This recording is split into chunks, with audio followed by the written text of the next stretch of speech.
En las últimas décadas, el transporte marítimo de sustancias químicas se ha visto incrementado considerablemente. Se estima que aproximadamente 2.000 sustancias químicas diferentes son transportadas por mar. Estas sustancias pueden transportarse tanto a granel como envasadas o empaquetadas y transportadas en contenedores. Para ello, existen diferentes tipos de embarcaciones. Los principales son los cargueros, que transportan sustancias a granel tanto líquidas como sólidas. Se utilizan para el transporte, por ejemplo, de los aceites vegetales, cereales, viruta de metal o minerales. Las embarcaciones que transportan gases se denominan gaseros y están diseñados para transportar químicos en estado líquido o gaseoso, presurizado o refrigerado. Los buques quimiqueros están especializados en el transporte de algunos de los productos químicos líquidos más peligrosos. Finalmente, están los buques contenedores, que transportan las sustancias químicas contenidas en botellas, barriles u otros envases similares en el interior de grandes contenedores metálicos. Debido a su peligrosidad, al enfrentarse a un accidente en el que estén involucradas sustancias químicas, existen consideraciones importantes que deben tenerse en cuenta a la hora de abordar las labores de respuesta. Las primeras acciones van enfocadas a la protección del personal a bordo, protección de los equipos de respuesta y protección de la población en el área afectada, mediante labores de rescate, evacuación o confinamiento. Los siguientes pasos deben ir encaminados a cortar las posibles fuentes de ignición, detener el vertido y establecer las zonas de exclusión. A continuación, los equipos de respuesta especializados centrarán sus esfuerzos en combatir la situación y mitigar sus consecuencias.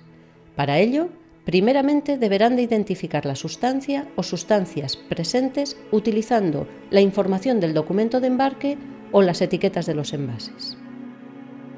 Conociendo sus características físico-químicas y las condiciones oceanometeorológicas presentes y futuras, podrán estimar la toxicidad del vertido, su comportamiento en el medio y la dispersión del mismo. Los equipos de protección y respuesta deberán escogerse en función de esta información.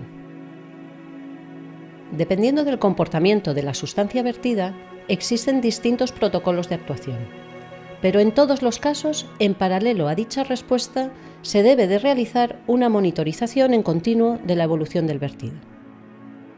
Cuando se trata de sustancias que se evaporan, se tendrá en cuenta que pueden generar una nube tóxica, que debe ser monitorizada a través de dispositivos especiales y predecir su dispersión.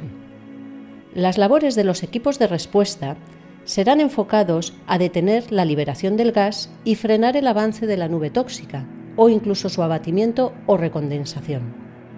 Cuando nos enfrentamos a una sustancia que flota, podemos seguir su dispersión acompañándola de boyas de deriva que nos darán su posición en todo momento.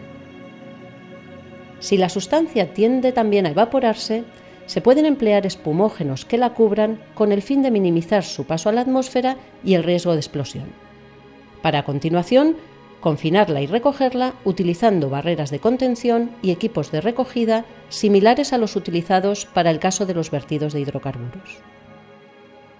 Si se trata de sustancias envasadas que flotan, como es el caso de los bidones a la deriva, la mejor opción pasa por recuperarlos en mar y encapsularlos en un recipiente adecuado.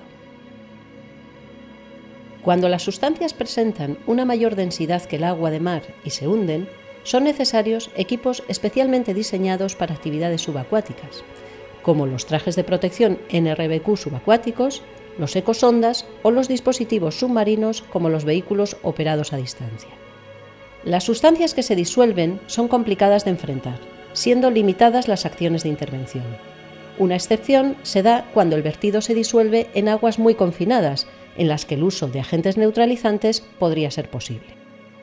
En el resto de casos, la respuesta se centrará en realizar una monitorización de la calidad del agua y de su evolución. No por ser las últimas, las labores de descontaminación de personas y equipos son menos importantes. Es fundamental evitar extender la contaminación a zonas no afectadas por el vertido inicial. Por ello, todo protocolo de respuesta debe de contar con unas instalaciones de descontaminación acordes a las necesidades de la misma.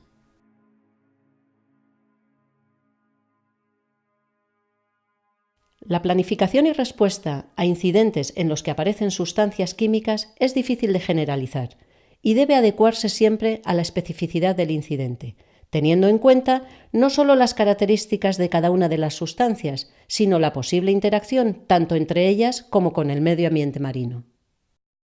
En algunos casos, la falta de medios adecuados o el peligro potencial que supone la situación para los equipos de respuesta hace que la actuación más recomendable sea no actuar y mantener la evolución del vertido monitorizada.